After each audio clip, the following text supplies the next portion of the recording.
บายดีป่าลุงเนาะเมื่อนี่คือตอนเศร้าๆเนาะว่าสิบริลงบ้านมานี่อันที่เป็นฮงซีที่นวัดคนใหม่มาขายให้เราลุงนี่แหละอันใหม่ตัดมาขาย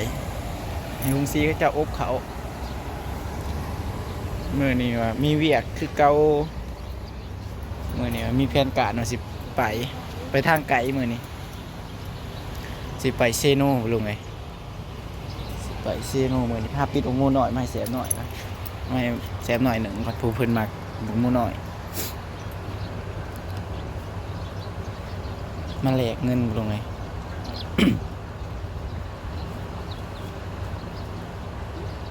เอาบัตรไหนเดี๋ยวบัตรไหน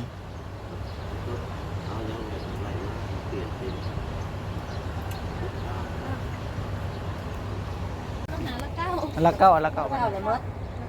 ละเก้าเวิร์ดเอาปะท่านกินข้าวเช้ากินข้าวเช้าอีกผุนบ่ป้าผุนไปใช่เลยคือข้าวไปนำบ่มาเบิ่งซิน้องกินบ้านี่สิได้กินจะไปเบิ่งอายุเซ่ไปเบิ่งยีรักษาเหรอบ่ไปเอาลงเลยไปพอยีรักษาบ้านี่มาห่อตัวลงไหมมันพูดถึงซิน้องกิน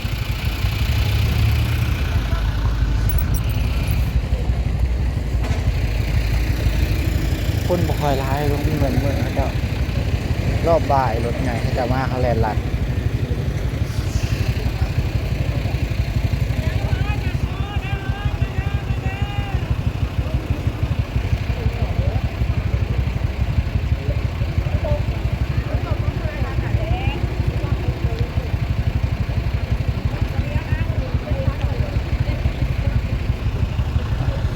ทางในก็จะเป็นตลาดไปลงไหม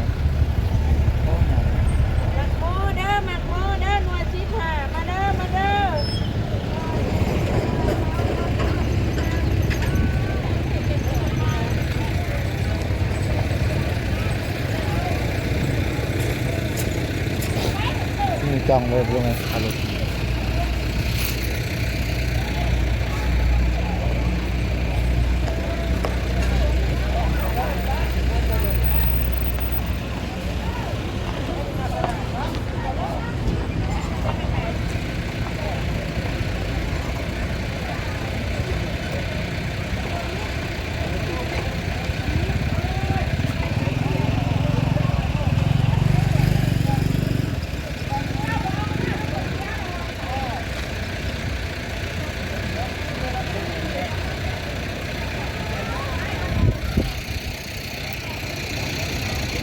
ได้ยังไง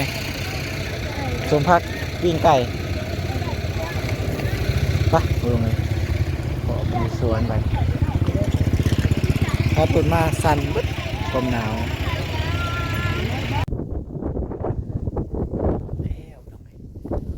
สวนหมกหมูแล้วตัวของเขาคือมะเขียวกับหมูใช่ไหมอันนี้ของเขาเถาในบ้านนั่นแหละหอดปุ๊ปลูกเบิร์ดอะไรไปเลยไงท่านนี่นะทุกสายตาเนี่ยมีพวกเบิร์ดอันตานี่ไปค้าหันรักไปคล้องน้องมอดเนี่ยใช้สมากมันบ้านนี้พักลงทางไปลงเปิดสิบหอดชวนเขียวเลยนี่ใช้สมองมูน้อยนะ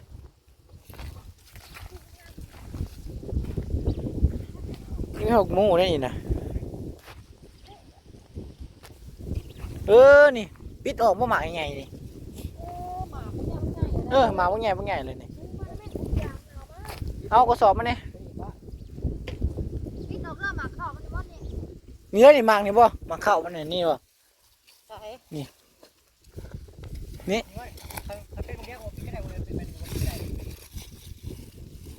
เมาบ่ปิดบ่ต้องปิดฮะเด็กกินมันดีชอบนี่เนี่ยกูเลือกบ่ได้เป็นได้คือเขามึงเคยเบิ่งในเงามันนั่นคัน2 3แดงในบนเงานั่น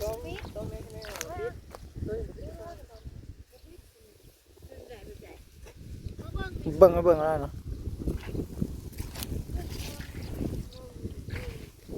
เพราะงั้นทางผู้รักก็บอกเป็นของเราเนาะผู้นี้มันไก่กันเลยนะ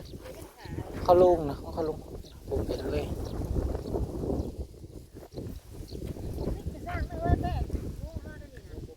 บ่ปิดกระซังมันนั่นน่ะ ปิดจะได้เนี่ยถ้าปิดออกมามันก็พอจะได้ เบิดแล้วนี่นะบางๆหนึ่งเบะกินบ่นี่นะ มงเอือดให้งามให้บ่เอือดมันบ่ออกน่ะ งามเด้อลงไงลองเป็นมาลงทางมาครับลงทางอยู่เป็นชั่วโมง2 ชั่วโมงลบเขาลบออกทางเก่าลบเขาลบออกลบเขาลบออกทางเวมันลงขี่รถใหญ่มากครับบ่ได้จื้อเนาะมาแต่เฮิงเลยเดือนปลายเลย2 เดือนเลยไปจื้อทางมาติกูมูสน้อย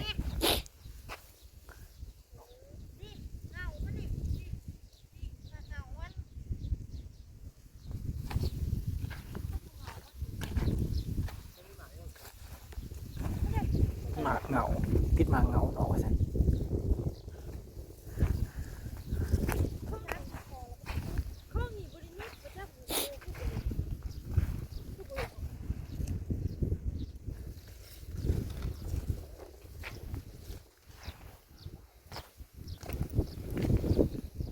ครับปูบุรีทีเนาะอ้อยขึ้นบัดนี้ไม่ใช่หมากเขามันเป็นยังไงแบบมันบอกมันใกล้ๆเหงานะ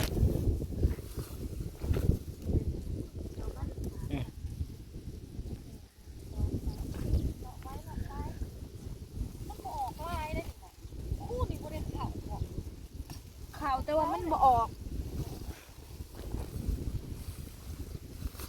เมื่อต้ม แต่งานเองมันออกงานเลยจะปิดบ่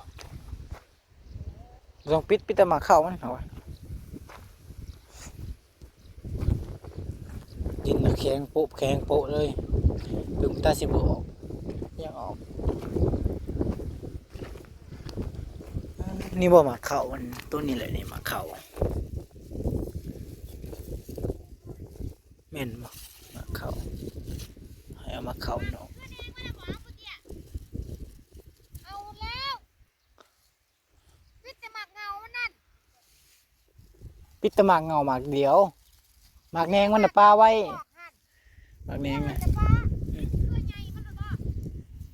เนาะยังบ่เข้าใจอยู่ หมากเงา หมากเงามันติกันมันบ่ค่อยลายมันเร็วๆว่าอันหมามันบ่ค่อยลาย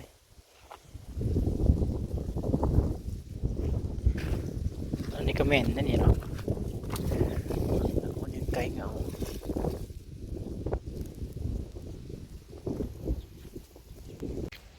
มาเบิ่งทั้งสวนนี่พี่บัดนี้ปิดหมาเงามันมาต้มบ่รู้ไงหมาเงามัน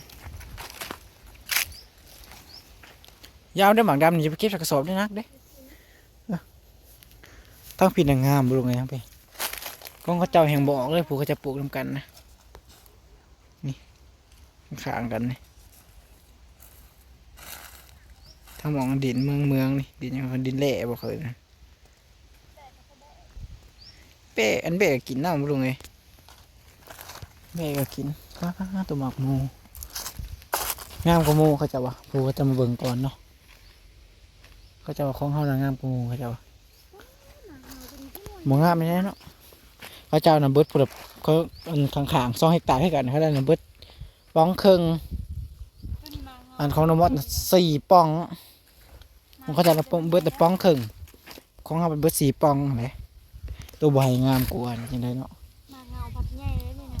ป้ามันใหญ่ป้ามันงามอยู่มันมีบากเติมอยู่ซะ บ่ นี่ หมากที่ ป้ามันด้วยซะงามเลยขันสีต้นกับต้นเท่านี้หมกมูนะ ใครว่าเอือดบ่งาม ใช่เอือด ถ้าอัน พุ่นดินเอือดนะเบิ่งนะว่าดินเอือดนะ เดินจ้ะน่ะบ่เอือด นี่เอือดนี่ดินเอือดนี่ นี่เอือดได้นี่ลงเป็นนี่ มันก็ดินเอือด มันแห่งงามเอือดมันแห่งงามแต่บัดนี้ว่าแต่พ่อเราหันเอือดเพราะบ่ปลูกเอาว่าซั่น นี่ใส่มันเดือดบริปลูกเอาวันนี้มาเอาไม่ดินเอือดคือว่ามันดินเข้มดินเข้มเดี๋ยวปลุงสิบ่จากดินเอือดอีกมันดินเข้ม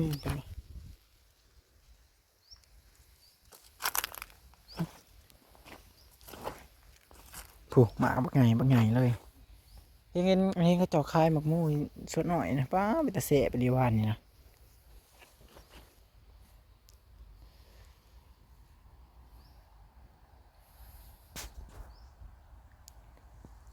ปิดหมูไว้หมักแสบต้ม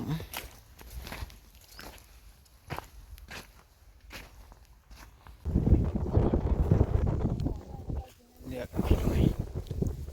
มาอ่อนแล้วมาต้ม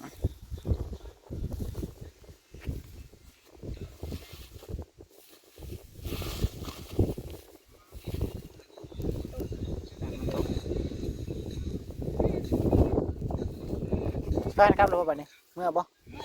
เมื่อวัน มาหาชั่วโมง 5 ชั่วโมง ลงป่าอันลงทางเขาเนี่ยมา3 ชั่วโมง ลงทางเขา3 ชั่วโมง มาหาชั่วโมงหอดชวนหา10 นาที เอาเถอะเจอทีพากันลงทางเขาว่าทางแหวมันแหวทำไปนี่เขาเต้นนะ แหวก่อนรอด ว่าอยู่กูแม่นว่าแหวเขาก่อนรอด บอกว่ามันหาคนใช่กระเทียมน้ำกันบ่บ่ใช่เบิดนี่นี่เอ้า